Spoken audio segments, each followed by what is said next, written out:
The Chennai shopping mall శ్రావణ సంబరం KG sale నక్షి జ్యువెలరీ మేళా ఫ్లాట్ 50% ఆఫ్.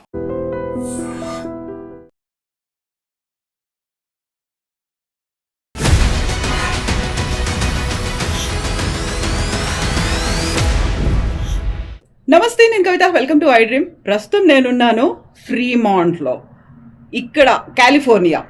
ఎందుకని వచ్చాను? Main reason, Telangana development forum 25 years celebrations చేసుకుంటోంది, సిల్వర్ జూబ్లీ సెలబ్రేషన్స్. మనతో పాటుగా ఎమ్మెల్సీ కోదండరామ్ గారు ఉన్నారు. హలో సార్, నమస్తే. సార్, టీడీఎఫ్ అనగానే తెలంగాణ డెవలప్మెంట్ ఫోరం 25 ఇయర్స్ అవుతుంది. 2020లో స్టార్ట్ అయింది. 25 ఇయర్స్ అంటే చాలా సైలెంట్గా వర్క్ చేసుకుంటోంది. యూజువల్గా ఇప్పుడు పెట్టుకున్నటువంటి 3 రోజుల సెలబ్రేషన్ కూడా ప్రగతి తెలంగాణ. ఏంటి సార్? అంటే ఇక తెలంగాణ రాష్ట్ర సాధన కోసం వాళ్ళు చేసిన కృషి మామూలు కృషి కాదు. చాలా అప్పుడు జయశంకర్ గారు వచ్చి ఇక్కడ తెలంగాణ ఆవశ్యకత గురించి వివరిస్తూ సమావేశాలు పెట్టాడు.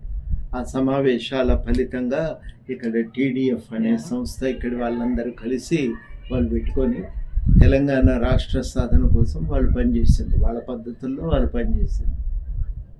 ఆ క్రమంలోనే ఇక్కడ బతుకమ్మ పండుగలు జరుపుకోవటం ఇవన్నీ కూడా ప్రారంభమైంది.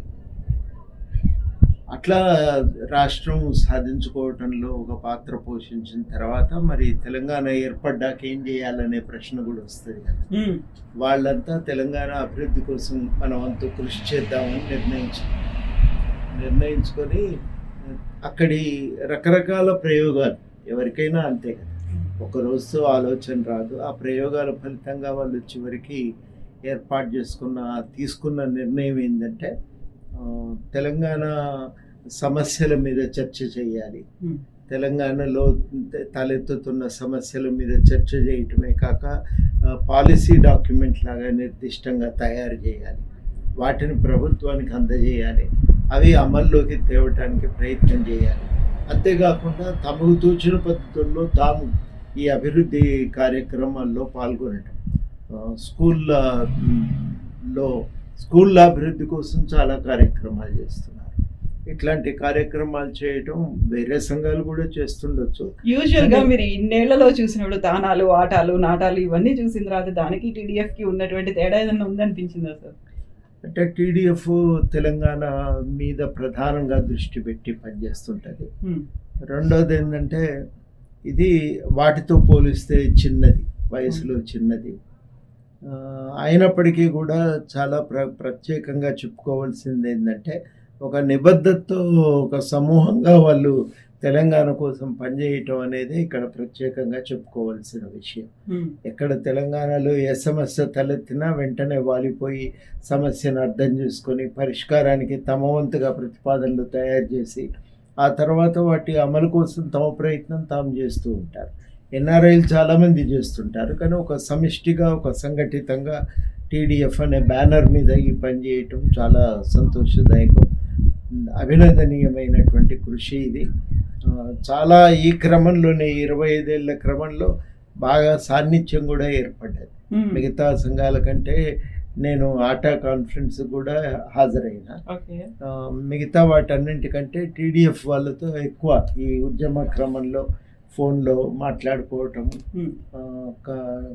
ఆన్లైన్ కాన్ఫరెన్సెస్ జరుపుకోవటము, అట్లా రకరకాల పద్ధతుల వల్ల తెలంగాణ ఉద్యమంలో భాగస్వాములై తెలంగాణ రాష్ట్ర అభివృద్ధిలోనూ కూడా ఒక పాత్ర తీసుకోవటం, ఆ క్రమంలో చాలా కలిసి పనిచేయటం వల్ల మిగతా సంఘాల కంటే మాకు టీడీఎఫ్తో కొంత సాన్నిధ్యం పెరిగింది. సో మీరు చెప్పినట్టుగా బోల్డ్ అన్ని సంఘాలు ఉన్నాయి, యాక్టివిటీలు ఇవన్నీ చేస్తున్నారు. తెలంగాణ రాష్ట్రం వచ్చింది, ఆల్రెడీ మనం 10 ఏళ్ళు కంప్లీట్ అయిపోయి 11వ ఏట ఉన్నాం. ఇప్పటికీ కూడా దాంతో మళ్ళీ మనం అసోసియేట్ అయ్యి ఉండాలి, ఇంకా వర్క్ చేయాలి అనే కాన్సెప్ట్ ఎందుకని సార్? ఎందుకని ఉంటుందంటే మనం అక్కడ పుట్టినాం, ఆ ప్రాంతంతో ఉన్న పేగుబంధం తెంపుకోవటానికి వీల్లేదు. ఏదో ఒకటి మనకు తోచింది చేద్దామనేది ఒకటి, అక్కడి పరిణామాలు తెలుసుకోవాలని ఉంటుంది, అందరికీ ఉంటుంది, ప్రత్యేకించి వీళ్ళకి ఇంకెక్కువ ఉంటుంది, దూరం ఉన్నారు కాబట్టి. రెండోది ఏంటంటే మనం కూడా ఏదన్నా చెయ్యాలి మనకు తోచిన మేరకి అనే ఒక తాపత్రయం. ఇవి రెండూ లేకపోతే, అంటే ప్రాంతం మీద ప్రేమ, ఏదో ఒకటి చేయాలనే తాపత్రయం లేకపోతే ఇంకా కార్యక్రమాలే లేవు. వాస్తవానికి సంఘాల అవసరం కూడా లేదు. అవి రెండు ఉండబట్టి మొత్తం మీదనైతే ఒక నిరంతరం ఏదో ఒక కృషి జరుగుతూ ఉంటుంది. అదే సంతోషదాయకమైనటువంటి పరిణామం. సో ఇప్పుడు తెలంగాణలో ఎలా ఉంది సార్? ఇప్పుడు డెవలప్మెంట్ అనేది చూసుకున్న తర్వాత 10 ఏళ్లలో మళ్ళీ నెక్స్ట్ ఈ టార్గెట్ అనేది ఒకటి పెట్టుకున్నారు. 25 years సెలబ్రేషన్ మాత్రమే కాదు, ప్రగతి తెలంగాణ అనే ఒక కాన్సెప్ట్తో నెక్స్ట్ మళ్ళీ ఏం చేయాలి తెలంగాణకి, మళ్ళీ మనం కావాల్సినటువంటి డెవలప్మెంట్ ఎలా రావాలి అనే దాని మీద కూడా వర్క్ షాప్స్ కావచ్చు, సెమినార్లు ఇక్కడ రౌండ్ టేబుల్ పెట్టుకుంటున్నారు. ఏం కంక్లూజన్ ఉంటుంది అనుకుంటున్నారు సార్? ఇది వాళ్ళకి అవసరం కూడా ప్రత్యేకించి కాళేశ్వరం రిపోర్ట్ వచ్చిన తర్వాత మనకు ఒకటి స్పష్టంగా కనబడతా ఉంది. అధికారం దుర్వినియోగం జరిగిందనే దానికి ఇప్పుడు కాళేశ్వరం నివేదిక ఒక సాక్షి. ఇష్టానుసారంగా అధికారాన్ని ఉపయోగించారు. ఆ క్రమంలో రాష్ట్రం నష్టపోయింది. ఈ నేపథ్యంలో మళ్ళీ రాష్ట్రం పునరుద్ధరణ అభివృద్ధి కోసం కృషి ప్రత్యేకంగా జరగవలసిన అవసరం ఉంది. ఏ లక్ష్యాలు ఏంటి అనేది నిర్వచించుకోవాలి. ఆ మార్గంలో ముందుకు వెళ్ళటానికి మనం చేయవలసిన కృషి ఏంది, అన్నిటికంటే మించి ఈ క్రమంలో ఆ ఎన్ఆర్ఐల పాత్ర ఏంటి, ఇవన్నీ కూడా మాట్లాడుకోవటం చాలా కీలకం. కాబట్టి వాటి గురించి మాట్లాడుకునేటువంటి ఆలోచనతోనే ఈ సమావేశం పెట్టుకుంటున్నారు. ఇంకా మనం కూడా దీంట్లో భాగస్వాములమై తోచిన మేరకి చర్చకు పరిపుష్టత చేకూర్చడానికి ప్రయత్నం చేయాలి. ఇది అవసరం, ఇవాళటి అవసరం. ఈ చర్చ ఇక్కడ మొదలుగా అయింది, కానీ ఇక్కడితో మాత్రమే కాకుండా తెలంగాణలో కూడా ఇది చాలా సీరియస్గా జరగవలసినటువంటి చర్చని, ఈ చర్చను కొంత సీరియస్గా మనం ముందుకు తీసుకొని పోవటానికి ప్రయత్నం చేయటానికి ఇక్కడ జరిగే ఈ కార్యక్రమం టీడీఎఫ్ ఈ 25 ఏళ్ళ సందర్భంగా జరుపుతున్న చర్చ అది దోహదపడుతుందని, దానికి జీవం పోస్తుందని, దానికి కొంత ఒక దిశ ఏర్పాటు చేస్తుందని చెప్పి నేను భావిస్తాను. ఇప్పుడు కాళేశ్వరం అనేది ఒకటి వచ్చేసింది కాబట్టి కాళేశ్వరానికి సంబంధించి జరుగుతున్నటువంటి ఆరోపణలు కావచ్చు, ప్రత్యారోపణలు, పవర్ పాయింట్ ప్రజెంటేషన్లు ఇవన్నీ ఉన్నాయి. చర్యలు తీసుకోవాలి అనేది ప్రధాన పక్షం అయితే భావిస్తోంది. ప్రభుత్వం తరఫున చర్యలు ఉంటాయి అనేది అసెంబ్లీలో మళ్ళీ చర్చలు ఇవన్నీ ఉన్నప్పటికీ కూడా పీసీ ఘోష్ కమిషన్ ఇచ్చినటువంటి 700 పేజీల నివేదికలో ఏముంది? యాక్చువల్గా తప్పంతా కేసీఆర్దే అన్నట్టుగా వస్తున్నటువంటి వార్తలు, కథనాలు, విశ్లేషణలు మీరేమనుకుంటున్నారు సార్? అందులో ఏం జరిగింది? అంటే మొత్తంగా రిపోర్ట్ అయితే మనకు ఇంకా అందుబాటులోకి రాలేదు. పేపర్లో వచ్చింది కానీ దాని సారాంశం అక్కడ ఇక్కడ చదివిన దాని ప్రకారం కానీ 2 మాటలు కమిషన్ చాలా స్పష్టంగా తేల్చి చెప్పింది. ఇది వ్యక్తుల నిర్ణయమే కానీ ప్రభుత్వంగా చేసిన నిర్ణయం కాదు అని. అదే చాలా కీలకం. దాంట్లో ప్రధాన భాగస్వాములు ఇరిగేషన్ మంత్రిగా హరీష్ రావు గారు, ముఖ్యమంత్రిగా కేసీఆర్ గారే దీంట్లో ప్రధాన పాత్రధారులు అని. ఒక మౌనం వహించిండు ఆర్థిక శాఖ మంత్రి అనేది ఆయన మీద, ఈటల రాజేందర్ గారి మీద కూడా ఒక అభియోగం. రెండవది ఇంకా కీలకమైన వ్యాఖ్య వాళ్ళు ఏం చేసిందంటే, తెలంగాణకు జీవధారగా మారవలసినటువంటి కాళేశ్వరం తెలంగాణకు యమపాశంగా మారింది, తెలంగాణను ఒక ఆర్థిక సుడిగుండంలోకి నెట్టింది, అప్పుల ఊబిలో దించింది అని మాట కూడా వాళ్ళు చాలా స్పష్టంగా తేల్చి చెప్పారు. దీనికి సంబంధించి అనేక సమాచారం క్రోడీకరించింది కమిషన్. పత్రికల్లో వచ్చింది చూసినా మనకు తెలిసిన సమాచారాన్ని బట్టి అర్థమైన దాని ప్రకారం కూడా మొత్తానికి చాలా సమాచారం సేకరించారు. ఎందుకు ఈ నిర్ణయం జరిగింది, ఎట్లా జరిగింది, ఈ నిర్ణయాల వెనకాల ఎవరు ప్రధానమైన శక్తులు, ఈ నిర్ణయాల ప్రభావం ఏంటిది, ఇవన్నీ చాలా లోతుగా అధ్యయనం చేశారు. తర్వాత ఘోష్ కమిషన్కు ఒక లాభం ఏం జరిగిందంటే, అప్పటికే ఎన్డిఎస్సి నేషనల్ డ్యామ్ సేఫ్టీ అథారిటీ వాళ్ళు ఒక టెక్నికల్ స్టడీ చేసి వాళ్ళు ఒక నివేదిక ఇచ్చింది. ఆ నివేదిక ఉండటం వల్ల ఘోష్ కమిటీ కూడా తన కార్యక్రమం తన సమీక్ష సులభమైంది. అట్లా ఆ సమాచారాన్ని కూడా దృష్టిలో పెట్టుకొని మొత్తం మీద తప్పు జరిగింది అనేది అయితే ఘోష్ కమిటీ చాలా స్పష్టంగా తేల్చి చెప్పింది అనేదే మనకు అర్థమవుతుంది. అందులో మొదట తప్పకుండా దీనికి కేసీఆర్ బాధ్యత వహించాలనే మాట అన్నారు వాళ్ళు. రెండవది ఏంటంటే, నిజంగానే రాష్ట్రానికి ఒక ఆధారంగా నిలుస్తుంది, మొత్తం ఆ ఇరిగేషన్కు మూలస్తంభంగా మారుతుంది అనుకున్నటువంటి సంస్థనే రాష్ట్రాన్ని బాగా ఆర్థిక సంక్షోభంలోకి, ఆర్థిక సుడిగుండంలో పడేసింది అనే మాట కూడా వాళ్ళు స్పష్టంగా తేల్చి చెప్పారు. చాలా కీలకమే. ఇది కేవలము ఒక ఒక నిర్మాణం గురించినటువంటి మాట మాత్రమే కాదు. ఒక ప్రభుత్వం 10 ఏళ్లలో తన అధికారాన్ని వినియోగించిన తీరుకు ఇది ఒక సాక్ష్యంగా ఉంది, ఒక గుర్తుగా ఉంది ఇది. కాబట్టి దాన్ని మనం అర్థం చేసుకున్నట్టయితే రాజకీయ ప్రభుత్వాలను ఎట్లా నడపాలి, అధికారాన్ని ఎట్లా చెలాయించాలనే పైన చాలా మార్పులు రావాల్సిన అవసరం ఉంది, చాలా సంస్కరణలు రావాల్సిన అవసరం ఉంది. ఒకరిద్దరు వ్యక్తులు తమ ఇష్టానుసారంగా నిర్ణయం తీసుకోవటానికి వీల్లేదు. చట్ట ప్రకారం పనిచేయాలి, చట్టానికి లోబడి, నియమాలకు లోబడి వాళ్ళు అధికారాన్ని నిర్వహించాలి. ఎవరి పని వాళ్ళు అక్కడ తమకు ఇచ్చిన బాధ్యతలను సరిగ్గా నిర్వర్తించాలి. ఇది జరగలేదు. కలగాపులగంగా ఒక వ్యక్తి ఇష్టానుసారంగా నిర్ణయాలు తీసుకున్నారు, మిగిలిన వాళ్ళందరూ కూడా దానికి మద్దతునిస్తూ పోయినారు. దానివల్ల జరిగినటువంటి లోపాలు ఇవాళ చాలా తీవ్రమైనటువంటి రాష్ట్రానికి ఒక ఆర్థిక భారాన్ని సృష్టించినాయి. దాన్ని మనం అర్థం చేసుకోవాలి. ఇట్లాంటివి పునరావృతం కాకుండా ఉంటే తెలంగాణ అభివృద్ధి సాధ్యమవుతుంది. మనం చాలాసార్లు తెలంగాణ అభివృద్ధికి రాజకీయాలకి ఏం సంబంధం అనుకుంటాం, కానీ ఈ రాజకీయాలు మారకపోతే అభివృద్ధి సాధ్యం కాదు. అప్పుడు ఏమవుతుంది, కొంతమందికి లాభం జరుగుతుంది కానీ రాష్ట్రానికి మేలు జరగదు.